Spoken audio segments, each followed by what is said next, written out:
Before 1948, it was Palestine. Now, it's Israel. But the disagreement reaches far beyond a name. Because behind the change in name, the history stays the same, and the blood on the hands of both peoples does not dry. The question of a rightful name comes with more than 60 years of conflict, and with no end in sight, alternative solutions must be found. One such solution is coexistence. After the Intifada, nobody talked with nobody. You understand? So if it will go back, it's hard to say.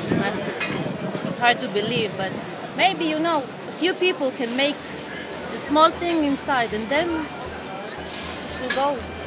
I don't know. I hope so. I think it's a dream or a euphoria. It's not reality. It's never going to be happen. You can see in the market, we live together, no problem. It will be good, it will be okay if Israel peoples and Palestinian peoples can live together, can want to live together. We live side by side, that's it. And all the time we live side by side. Peace is not come. It's not come that peace.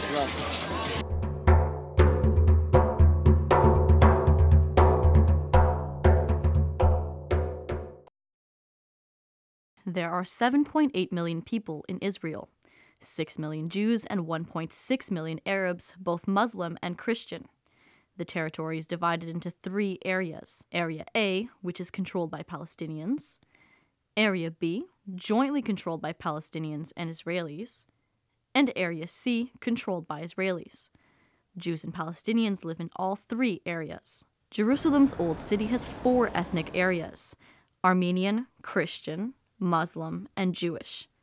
On the edges of these quarters, differences aren't always apparent. I don't know when I walk down the street who's an Arab and who's not an Arab. I don't necessarily take notice of it. I think we do live together by definition. That doesn't mean that I'm in favor of a political settlement that includes giving rights to people who I don't believe belong here in the first place. At the Armenian store up the street from Danziger's house, he sees the other. But to him, these acquaintances don't have the same everlasting inheritance to the land as the Jews do. I don't call us an occupying force. We can't be an occupying force if we are the indigenous people to the area. I don't call it the conflict because conflict creates a balance, like there's some basis for the conflict.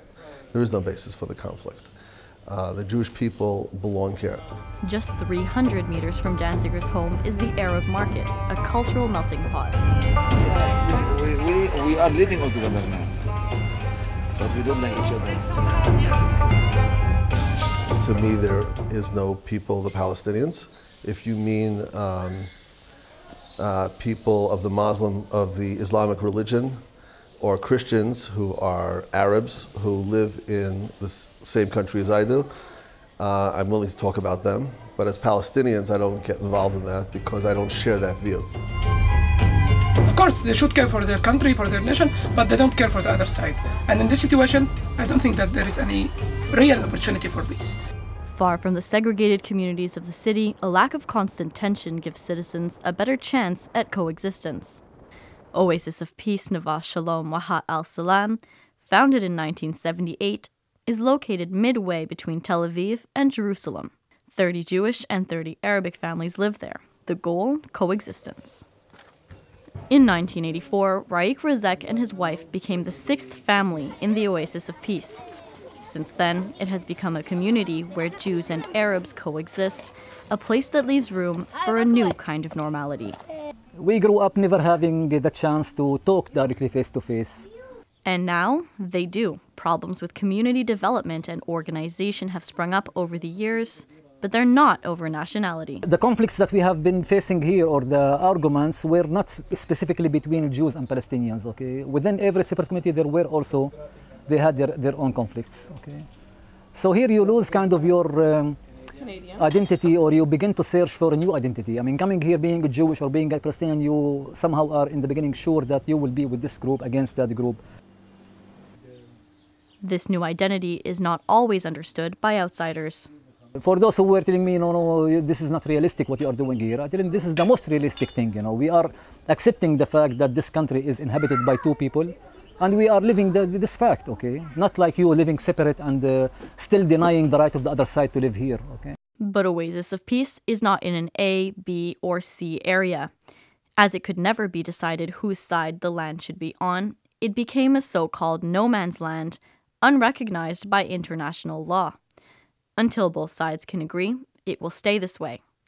And as it turns out, that way is a shared community. The outside expects always that, they come here and especially journalists, they are all in a position where each side believes that the truth is on their side, okay? So they are like one-sided in their opinion, and usually they leave a bit disappointed, It's not what I thought, Rizek says this disappointment happens when visitors realize one side has compromised for the other. But, he says, compromise doesn't change the way people live their lives. The Jewish people who are living here are still committed, they are still respecting their background, their identity, okay? And the same thing with the other side. And together we are trying to figure out something else. That something else includes the community's two schools, the School of Peace for adults and a primary school for children. From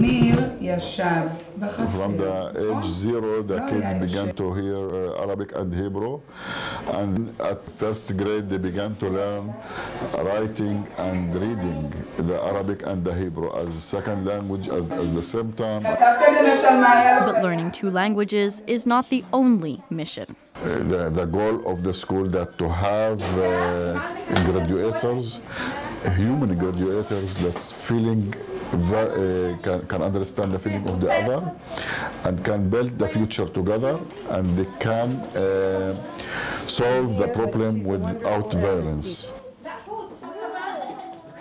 Not with violence, but with education.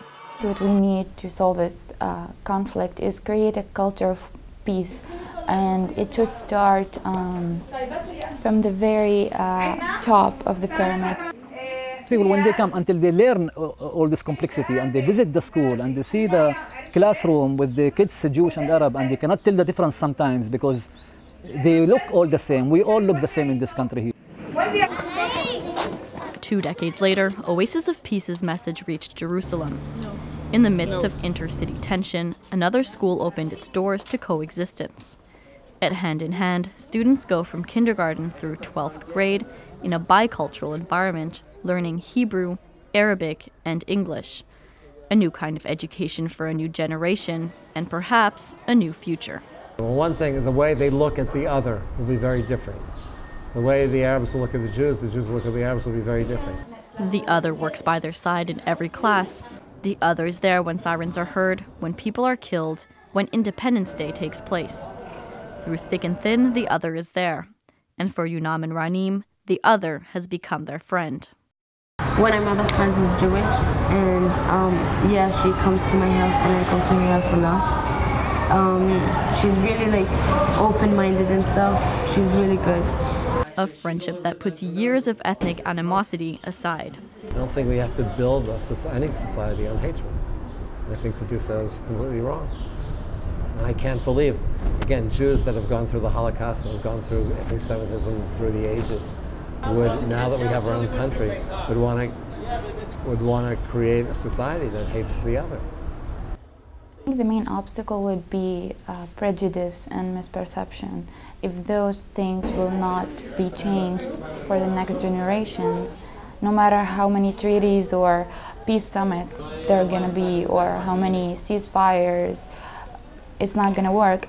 Yeah, I'm not convinced that major, significant changes in society necessarily come from government decisions. Laws can be passed, but attitudes can't.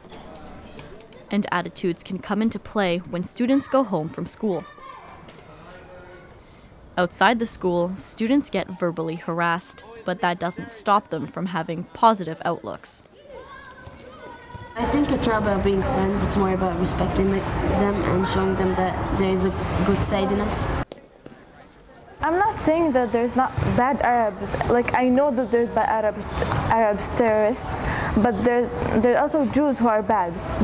The both sides are wrong, but they don't understand. They think that all the Arabs are terrorists, and that's like really hurtful because I'm not a terrorist. In fact, I love Jewish people because they're really nice. 2007 statistics from the Association for Civil Rights in Israel showed more than a third of Israeli teens feared Arabs, and more than 50% would not befriend them. Once you understand the other, maybe you don't like every component, but it's some knowledge of their culture and their worldview and their philosophy. I would say that that's maybe the most important issue. There has to be more schools like this. There has to be more understanding between people. There has to be a point where blind hatred will not poison the society.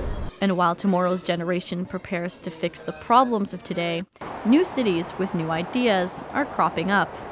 In Karmit, a community in the making, inhabitants will be chosen at a raffle on a first-come, first-served basis, without accounting for religion or ethnic background. You're going to live next door to Muhammad, or next door to Ismail, or next door to Jasmine. It doesn't much matter, and whether people take it as an example, I mean, we have 6 other examples for them to look at that have already been done. You know, we have Bedouins living in our other communities. We have ultra-Orthodox communities living beside Bedouin towns. You know, if Karmit is taken as an example for the way things should be, great. If not, then the people living in here are better for living here. Better for living here, maybe, but not exempt from reality. 3 kilometers away from the West Bank and 45 kilometers away from Gaza, every house in Karmit, by law, will have a bomb shelter. You can't think of Israel like, okay, we're going to fix this and it'll be done. But I think, personally, is there's never going to be a resolution here. Never, ever, ever in the existence of Israel, Palestine, whatever you want to call it. There will never, ever, ever be a solution here. And so coexistence becomes about making the other just another neighbor in a neighborhood of people with a common goal: eat, sleep, and work in peace.